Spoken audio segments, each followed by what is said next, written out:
Gobernó España durante casi 40 años, más que cualquier rey, más que cualquier presidente, más que cualquier otro líder en la historia moderna del país. Para algunos fue el salvador de la patria, el hombre que libró a España del comunismo, que trajo orden al caos, que construyó un país desde las cenizas de la guerra. Para otros, fue un dictador brutal, un tirano que aplastó libertades, que fusiló a miles, que mantuvo a España aislada y atrasada durante décadas. Pero más allá de las opiniones, más allá de los mitos de uno y otro lado, hay una pregunta que pocos se hacen. ¿Quién fue realmente Francisco Franco?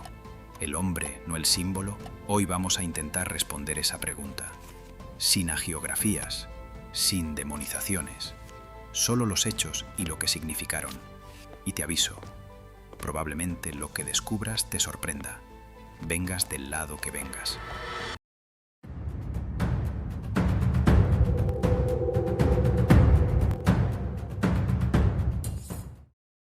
Francisco Franco Bamonde nació el 4 de diciembre de 1892 en Ferrol, una ciudad naval de Galicia. Su familia tenía tradición militar, especialmente vinculada a la Armada. Su padre era oficial de la Marina. Se esperaba que Francisco siguiera el mismo camino, pero el destino tenía otros planes. Cuando Franco quiso ingresar en la Academia Naval, no había plazas, así que eligió la otra opción, el Ejército de Tierra. Con apenas 14 años entró en la Academia de Infantería de Toledo. Era pequeño de estatura, de voz aguda, poco imponente físicamente. Sus compañeros se burlaban de él, pero Franco tenía algo que muchos de ellos no tenían: una ambición fría y una disciplina obsesiva. Se graduó en 1910 y 2 años después llegó su oportunidad: Marruecos. España mantenía un protectorado en el norte de Marruecos, y las tribus rifeñas se resistían ferozmente a la ocupación. Era un destino peligroso, donde muchos oficiales morían, pero también donde se podían hacer carreras rápidas. Franco pidió el traslado voluntariamente. En Marruecos, Franco se transformó, y Chiel, joven tímido de Ferrol, se convirtió en un oficial temerario que lideraba desde el frente. Fue herido gravemente en combate en 1916, una bala que le atravesó el abdomen. Los médicos pensaron que moriría. Sobrevivió. Esa herida casi mortal cimentó su leyenda. Muchos empezaron a creer que Franco tenía baraka, la suerte de los protegidos por Dios, según los musulmanes. Con solo 33 años se convirtió en el general más joven de Europa, un récord que no se había visto desde Napoleón. Cuando regresó a la península, Franco era ya una figura respetada en el ejército. Pero España estaba cambiando. En 1931 cayó la monarquía y se proclamó la Segunda República. Un régimen democrático que traía reformas profundas: separación Iglesia-Estado, reforma agraria, autonomías regionales, derechos laborales. Para muchos españoles era la esperanza de un país moderno. Para otros, incluidos muchos militares, era el caos y la destrucción de la España tradicional. Franco mantuvo un perfil bajo durante los primeros años republicanos. No se significó políticamente, observaba. Pero en julio de 1936, un grupo de generales decidió que había llegado el momento de actuar. Prepararon un golpe de Estado contra el gobierno del Frente Popular. Franco no fue el líder inicial de la conspiración. Ese papel correspondía a otros generales, como Mola o Sanjurjo. De hecho, Franco dudó hasta el último momento. Sus compañeros conspiradores le llamaban «mis Canarias» por sus vacilaciones. Pero cuando finalmente se sumó, lo hizo con todas las consecuencias. El golpe fracasó parcialmente. Triunfó en algunas zonas, pero en Madrid, Barcelona y otras ciudades principales, la República resistió. Lo que debía ser un pronunciamiento rápido se convirtió en una guerra civil de 3 años. Y aquí viene el momento clave. En las primeras semanas de guerra, los líderes naturales de la sublevación fueron cayendo. Sanjurjo, murió en un accidente de avión. Mola quedaría atrapado en el norte. Otros generales tenían menos prestigio o menos tropas. Franco, en cambio, controlaba el ejército de África, la fuerza más profesional y mejor armada. Y había conseguido algo crucial: aviones alemanes e italianos para transportar sus tropas a la península. En octubre de 1936, los generales sublevados le nombraron generalísimo de los ejércitos y jefe del Estado. Franco no solo había entrado en la conspiración, se había convertido en el líder absoluto. Una vez en el poder, Franco demostró una habilidad política que muchos no esperaban del militar reservado de Marruecos. Tenía que unificar fuerzas muy diferentes: falangistas que soñaban con una revolución fascista, carlistas que querían restaurar una monarquía tradicional, monárquicos alfonsinos, católicos conservadores, militares de distintas tendencias. Franco los unió a todos bajo su mando, no mediante la ideología, sino mediante el poder personal. En 1937 decretó la unificación de todos los partidos en uno solo: Falange Española tradicionalista y de las Juntas de Ofensiva Nacional Sindicalista. Un nombre larguísimo que en la práctica significaba una cosa: él mandaba y los demás obedecían. Los líderes que protestaron fueron apartados o eliminados. Manuel Hedilla, jefe de Falange, fue condenado a muerte por oponerse a la unificación. Franco le conmutó la pena, pero el mensaje quedó claro. Al mismo tiempo, construyó un culto a la personalidad al estilo de los dictadores europeos de la época. Se le llamaba caudillo, como el Führer alemán o el Duce italiano. Su imagen aparecía en sellos, monedas, edificios públicos. La propaganda le presentaba como el Salvador enviado por Dios. Pero a diferencia de Hitler o Mussolini, Franco no era un orador carismático ni un ideólogo visionario. Era frío, calculador, paciente. No inspiraba pasiones, pero tampoco cometía errores impulsivos. Y eso, paradójicamente, le haría durar más que todos ellos. Esto nos lleva a una de las preguntas más debatidas sobre Franco. ¿Fue fascista? La respuesta no es simple. Franco recibió ayuda militar decisiva de Hitler y Mussolini durante la Guerra Civil. Sin los aviones alemanes e italianos, probablemente no habría podido ganar. Adoptó símbolos y estética fascista: el saludo con el brazo en alto, las camisas azules de Falange, la retórica imperial. Pero hay diferencias importantes. Franco nunca tuvo un proyecto ideológico comparable al nazismo alemán o al fascismo italiano. No creía en la pureza racial como Hitler. No soñaba con un nuevo imperio romano como Mussolini.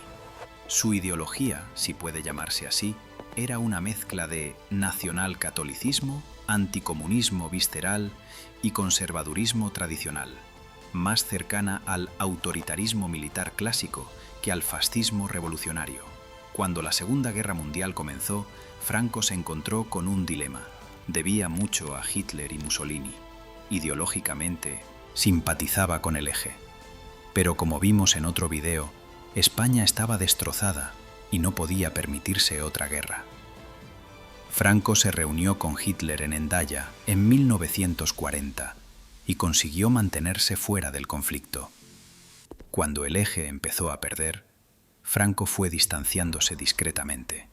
Después de 1945, se presentó como un anticomunista que había salvado a España del bolchevismo, conveniente para la nueva Guerra Fría. Así que fue fascista.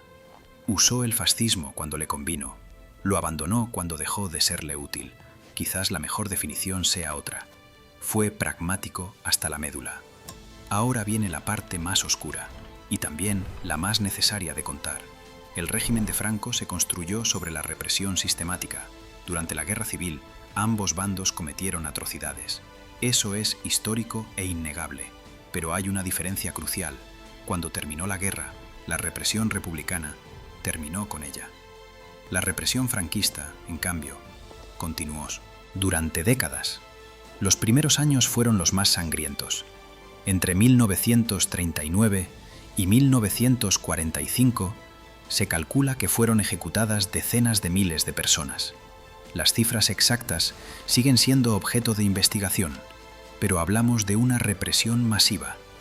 Campos de concentración, trabajos forzados, juicios sumarísimos, fusilamientos al amanecer. Y no solo contra combatientes republicanos, también contra maestros, intelectuales, sindicalistas, cualquiera sospechoso de simpatías izquierdistas. Cientos de miles de españoles se exiliaron. México, Francia, la Unión Soviética, Argentina, la mayor diáspora de la historia de España. La censura fue absoluta. Prensa, radio, libros, cine, todo pasaba por el control del régimen. Las lenguas catalana, vasca y gallega fueron prohibidas en el ámbito público. Los presos políticos se contaban por decenas de miles. Las cárceles estaban llenas. Hasta los años 60 hubo ejecuciones por motivos políticos. Esta es la realidad del franquismo que no puede ignorarse. Pero también hay otra parte de la historia que tampoco puede ignorarse. Después del horror de los años 40, España entró en una fase diferente. En 1953, Franco firmó acuerdos con Estados Unidos, bases militares americanas a cambio de ayuda económica. El anticomunismo de Franco ya no era un problema. En la Guerra Fría era un activo. En 1959, el régimen dio un giro económico radical. El plan de estabilización abandonó la autarquía de posguerra y abrió España a la inversión extranjera. Los años 60 trajeron lo que se llamó el desarrollismo. Crecimiento económico acelerado, industrialización, migración del campo a las ciudades, surgimiento de una clase media. El turismo se convirtió en motor económico. Millones de europeos descubrieron las playas españolas. Spain is different, decía el eslogan. Para una generación de españoles, estos fueron los años de la primera televisión, el primer coche, el primer apartamento en propiedad. ¿Fue gracias a Franco o a pesar de Franco? El debate sigue abierto. Lo que es indudable es que España se transformó durante esas décadas. Pasó de ser un país agrario y atrasado a una economía industrial moderna. Pero esa modernización económica no vino acompañada de apertura política. El régimen seguía siendo una dictadura. Seguía habiendo presos políticos. Seguía habiendo censura. Seguía prohibido formar partidos o sindicatos libres. Era una contradicción que no podía durar eternamente. En los últimos años de su vida, Franco preparó cuidadosamente su sucesión. En 1969, designó a Juan Carlos de Borbón como su sucesor a título de rey. No eligió al padre, don Juan, que era el heredero legítimo pero demasiado liberal para su gusto. Eligió al hijo, que había sido educado en España bajo supervisión del régimen. Franco creía que dejaba todo atado y bien atado. Un rey que continuaría su obra. Unas instituciones diseñadas para perpetuar el franquismo sin Franco. Se equivocaba, pero eso es otra historia. La historia de la transición. Franco murió el 20 de noviembre de 1975, después de una larga agonía. Tenía 82 años. Había gobernado España durante 36. Y aquí llegamos al presente. Han pasado casi 50 años desde la muerte de Franco.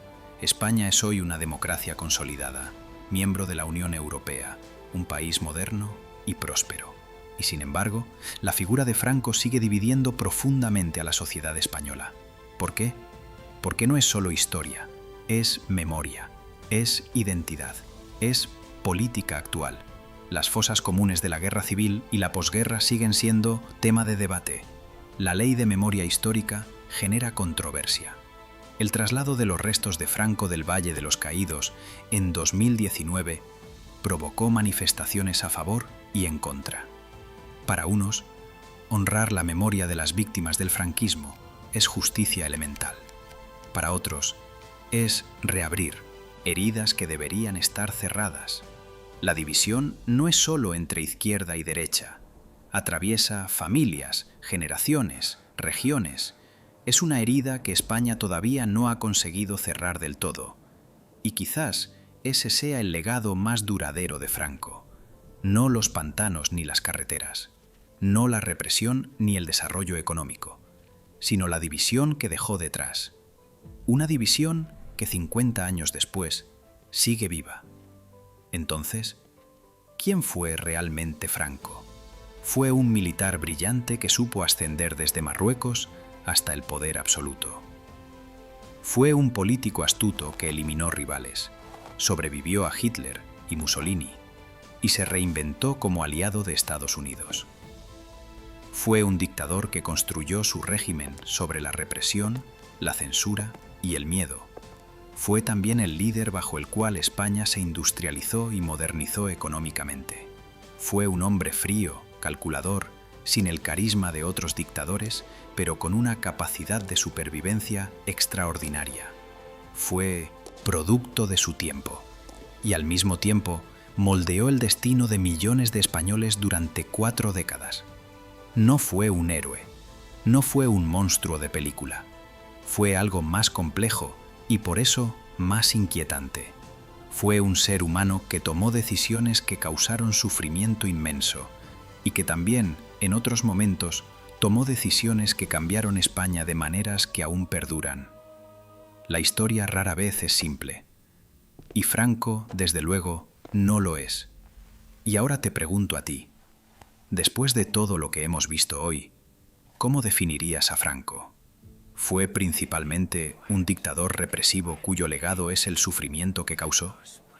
¿O fue el hombre que, con todos sus defectos, estabilizó un país que se desangraba?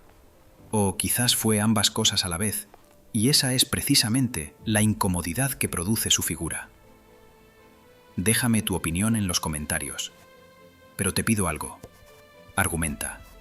No insultes. Podemos debatir historia sin insultarnos.